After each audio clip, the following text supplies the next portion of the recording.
Hello, everyone, and welcome back to the Master Series here at Choreo Corner, where we look at different choreography from professionals around the world, and we find what is amazing about them so we can incorporate it into our own choreography. Today, we'll be looking at TDC High School's Gimme a Man After Midnight from 2015 that won a special prize award at the Street Championships. And let's get started. So immediately off the bat, the thing I want you to notice and recognize is the way that they decided to have their dancers face. It would have been really easy to have started the dance, everyone facing the audience, or even turning to the audience as soon as the music started to kind of immediately get some impact.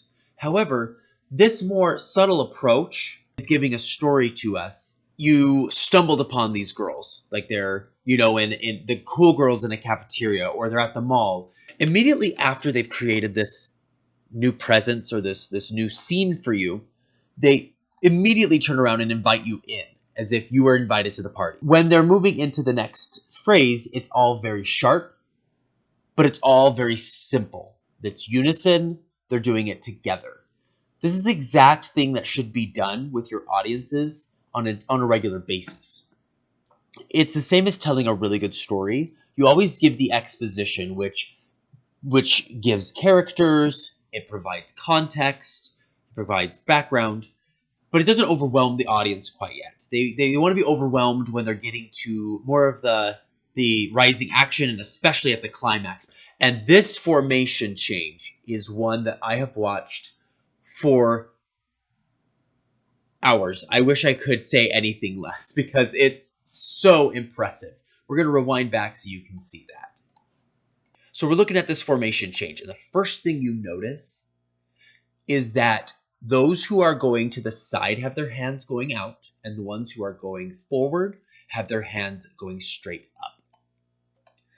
After that, you notice that the group breaks into at least 4 groups. You've got the few that are going to your right, and you've got a few that are going to your left. You've got a few who are staying in place in the front, and you've got a few who are leaving in the very, very back, matching what those are doing in the very back on the other side. After this is done, you have those who stood still start to exit off, so they kind of help make this trailing effect.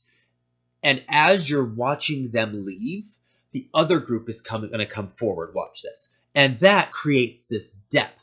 But something that we don't realize or notice until we really break it down is those who stood still are not going down like the ones who are in the back. They're actually doing the same movement as those who are in the back of your back right, going forward on a diagonal. This helps create a continuity and a space of detail and complexity for the choreography. These groups walk through each other. The ones that are going back continue, but those who come on stage, they turn and face so that they start to do their movement. This is so effective to have a group continue to run through while dance is happening. As I'm talking about before, it's creating this depth that really just adds a punch to the piece. And what should happen here is that the movement should be so hard-hitting that you should be looking through the outer circle into the middle circle.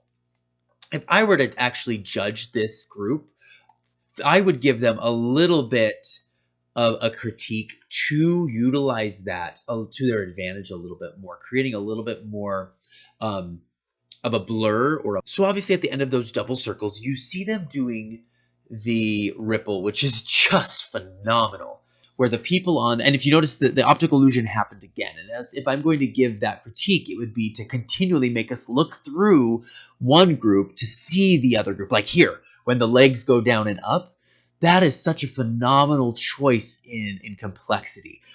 So I want you to see the tunnel that this dance creates and how all of the energy is being forced into this tunnel. So the audience is not only seeing the movement, but they are seeing the energy that's created by the movement. And I argue that they are visibly seeing the energy through this movement. You see how they're pulling apart and they're curving up.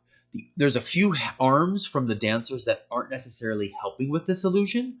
But if you look, especially at the back on your right, in the very center, there is one of the dancers who is just curved over perfectly, and there's another one on the very, very far ends. Both of the people on the far ends are helping to create this vortex and creating this tunnel, and it is so masterful. So you see that shape, and now let's watch its motion in real time. That fall away. So all the energy is getting forced into this tunnel, and then they fall away from it. Creates such a strong visual of focal point for us as the audience. So now the soloist comes forward. It is also useful to help ramp up to 11. You can only ramp up to 11 when you slightly lower back down the intensity and then shoot it back. So she goes away, and then those group comes forward as the other group goes around it. So it helps to build this natural arc up, like we're rebuilding up the energy. And now it is everyone exploding toward the audience, using these different cannons and every energy point possible, really bringing out all of those motifs that were brought out at the beginning of the dance. The whack is just phenomenal. I wish I had a wig just like that. I'm just saying, I'd rock that wig. And the best part of the way that this dance ends is that it has this slow build up, and then they fall into place like flash dance, like giving an homage to the 80s. Thank you so much for being a part of this and being a part of the Choreo Corner journey. Have a great day.